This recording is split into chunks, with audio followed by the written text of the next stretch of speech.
বন্ধুরা ভালো আছেন? আজকে আমি একটা ম্যাগি মশলা করব। তা এই মশলাগুলো আসলে ম্যাগি মশলা করে রাখলে যদি এয়ারটাইট বা বেশ ভালো করে এয়ারটাইট বক্সে কি কৌটোয় ভালো করে সংরক্ষণ করা যায়, তাহলে কিন্তু 2-3 মাস খুব ভালোই থাকে। আর স্মেলটা চলে গেলে তখন আর অত ভাল লাগবে না, কিন্তু স্মেলটা ধরে রাখার জন্য এই মশলার অন্তত এয়ারটাইট বক্সে ভালো করে সংরক্ষণ করতে হবে।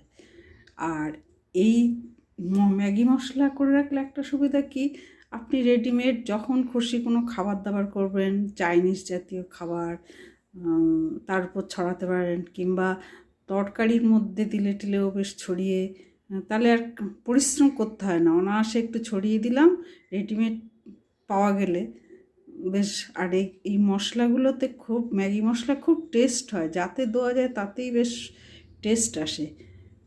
তাই আমি মাঝে মাঝে করে করে রাখি। এই ধনে দিয়েছি আমি 4 টেবিল চামচ, আর 1 টেবিল চামচের মতো জিরে, আর মৌরি 1/2 টেবিল চামচ, গোলমরিচ 1/2 টেবিল চামচ, মেথির 1/4 থেকেও কম দিয়েছি। আর এটা বিট নুন, আর এটা হচ্ছে গুড় রয়েছে 1/2 টেবিল চামচ, আর একটা তেজপাতা, আর 2টো শুকনো লঙ্কা, আর এটা আমচুর পাউডার।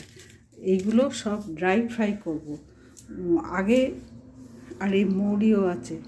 আর এখানে এই লবঙ্গ 4টে, ডালচিনি 2টো টুকরো আছে ছোট ছোট, আর 2টো এলাচ আছে। এরপরে আমি এই পেঁয়াজ, রসুন, আদা এটা আগে ভালো করে ধুয়ে, এই যে এগুলো খোসা ছাড়াতে হবে, পুছে নিয়ে কাপড় দিয়ে ভালো করে পুছে নেবো পরিষ্কার ন্যাকড়া দিয়ে। তারপরে মাইক্রো ওভেনে এগুলো ড্রাই করব, তারপরে আমি এর সঙ্গে মেশাবো। এগুলোও ড্রাই ফ্রাই করতে হবে। এবার এইগুলো ড্রাই ফ্রাই করব। প্রথমে মৌরি, ধনে, যেগুলো শক্ত, বেশি খুব কড়া করে ভাজবো না, হালকা এই এক এক করে সব এগুলো দিচ্ছি।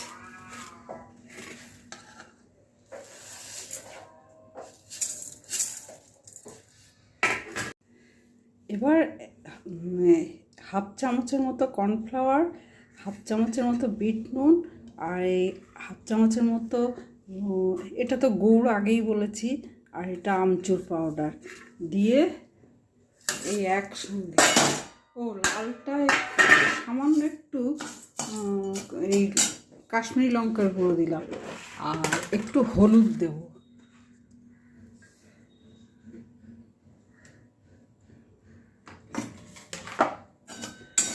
গ্যাস অফ করা আছে, ঠান্ডা হলে গ্রাইন্ড করব।